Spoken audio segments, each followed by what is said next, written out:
America will be bigger, better, bolder, richer, safer and stronger than তৃতীয় বিশ্বের সব দেশ থেকে স্থায়ীভাবে অভিবাসন গ্রহণ বন্ধ করা হবে বলে জানিয়েছেন মার্কিন প্রেসিডেন্ট ডোনাল্ড ট্রাম্প। এই সিদ্ধান্তের পেছনে গত বৃহস্পতিবার রাতে ওয়াশিংটন ডিসিতে ঘটে যাওয়া ঘটনার কারণ হিসেবে আনা হয়েছে, যখন এক আফগান নাগরিক গুলি চালান এবং ন্যাশনাল গার্ডের 2 সদস্য আহত হন।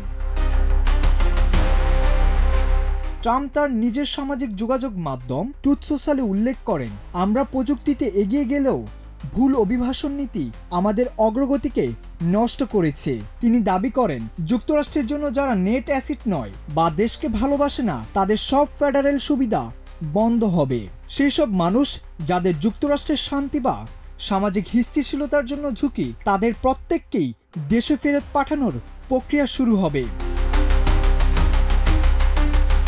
এছাড়া ট্রাম্প অভিযোগ করেন, আগের প্রশাসনের সময় বহু অবৈধভাবে অভিবাসী দেশে ঢুকেছেন, এখন থেকে সেই প্রবাহ বন্ধ করতে হবে। যারা ইতোমধ্যে রয়েছেন তাদেরকে ফেরত পাঠানো হতে পারে।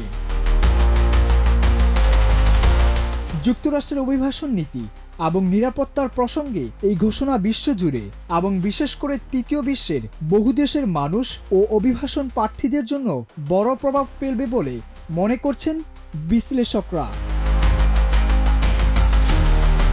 মশিউর রহমান মহিন, প্রজন্ম 24।